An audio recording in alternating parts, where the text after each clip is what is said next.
ہمارے تعلقات امریکہ کے ساتھ بزنس ٹائپ ریلیشن شپ ہونے چاہیے. کہ یا تو یہ تو نہیں ہے کہ ہم محبت میں چلے جائیں تو پھر غزلیں ہی غزلیں لکھتے جائیں اور کہتے جائیں, اور جب کوئی رف پیچ آ جائے تو پھر وہی غم گین والی جو رجحان بھارت کا ہوگا پاکستان اتنا. دیکھیں وہ ایک چیز جو ہے ایک ذہن میں رکھیں, امریکہ کا ایک پیٹرن بن چکا ہے, اس پیٹرن کو ہم نہ تبدیل ہمیں کرنا چاہیے نہ ہم کر سکتے ہیں. وہ یہ ہے کہ ان کے لیے امریکہ ایک نیا اسٹریٹجک پارٹنر ہے جو پچھلے 8-10 سال میں کام ہوا ہے, اس کے اوپر یہ کام ضرور کریں گے. لیکن پھر ایک بات ہے, اسٹریٹجک پارٹنرشپ کیا اگلے 10-15 سال میں یہ اسٹریٹجک پارٹنرشپ دفاعی امور ڈٹرمن کریں گے یا اقتصادی امور کریں گے؟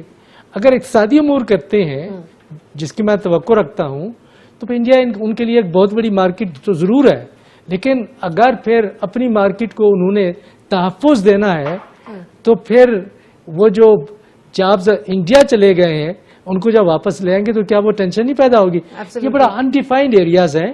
ایک جو بنیادی فریم ورک مجھے نظر آتا ہے وہ یہ ہے کہ جی ہم نے امریکہ کے مفادات کو تحفظ دینا ہے, یہ نہیں ہے کہ یہ انڈیا ہے, یہ پاکستان ہے, یہ روس ہے, یہ چین ہے. ہم نے دیکھ رہا ہے کہ ہم اپنے لیے کیا کر رہے ہیں. اگر لیڈرشپ کا ریزالو ہو تو افریدی تو کوئی انسیڈنٹ نہیں ہے. یہ تو کیا ایک انڈیویجول ہے, ہو از ہی از پاکستانی, اس کی قسمت کا فیصلہ پاکستان کرے گا. وہ امریکن نیشنل نہیں ہے. اس نے جو کچھ کیا ایک دہشت گردی کے حوالے سے کچھ ہے کہ اس نے کیا اسامہ بن لادن کے بارے میں انفارمیشن پرووائڈ کی. وہ تو ہم بھی پرووائڈ کرتے ہیں, اور وہ تو دہشت گردی کی سپورٹ تو ہم حکومت نہیں کر رہی تھی. اس لیے لیکن اس نے جو ان کے ساتھ انفارمیشن شیئر کی اور پاکستانی اداروں کے ساتھ نہیں کی, ان بیسز پہ اس کے اوپر ایک کوشچن مارک ہے جس کی وجہ سے اس کو رکھا ہوا ہے, اور وہ رہے گا اور اس کا فیصلہ حکومت پاکستان کرے گی. ڈونلڈ ٹرمپ نے یہ فیصلہ نہیں کرنا. ابھی ہم بات کرتے ہیں کہ اس ریجن میں امریکہ کا انٹرسٹ کیا ہے. 4 بڑی چیزیں ہیں, پھر ہم باقی مہمانوں کی رائے بھی لے لیتے ہیں. وہ اپنی انفلوئنس رکھیں گے. اگر آپ یہ سی پیک کا معاہدہ دیکھیں جس کی ابھی انہیں تکلیف ہے, چائنا کی جو انفلوئنس بڑھ رہا ہے, اکانومی بڑھ رہی ہے, جس طرح وہ ریجنل اس ریجن میں جس طریقے سے چائنا آ رہا ہے, نیچرلی انڈیا اور امریکہ اس کو کنٹین کرنا چاہتے ہیں. لیکن اگر ہمیں بہت زیادہ پش کیا گیا تو جس طریقے سے رشیا بھی کنسیڈر کر رہا ہے کہ وہ سائبیریا کے سینٹر سے آئیں گے, آلتائی ریجن سے شینجن ریجن میں آ کے اسی سی پیک کے ساتھ وہ کنیکٹ ہو جائیں گے, اور پھر اس روٹ کو یوز کرتے ہوئے اگر افغانستان میں امن نہیں قائم ہوتا تو وہ بھی گوادر آ سکتے ہیں.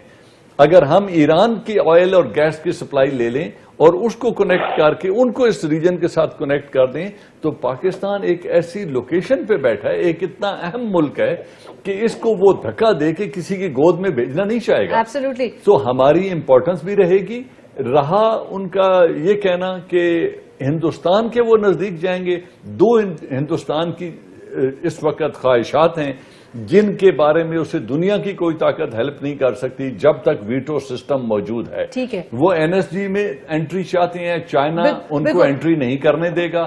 اگر وہ سیکورٹی کونسل کی ممبرشپ اور پرماننٹ ممبرشپ کے لیے دے آر وائنگ اور وہ امریکن انفلوئنس یوز کرنا چاہیں تو اگین چائنا کے جو انٹرسٹ کلیش کر رہا ہے انڈیا کے ساتھ, حالانکہ وہ سب سے بڑے ٹریڈ پارٹنرز ہیں انڈیا کے, انڈیا اور چائنا, اس کے باوجود وہ سیکورٹی کونسل کا ممبر انڈیا کو نہیں بننے دے گا.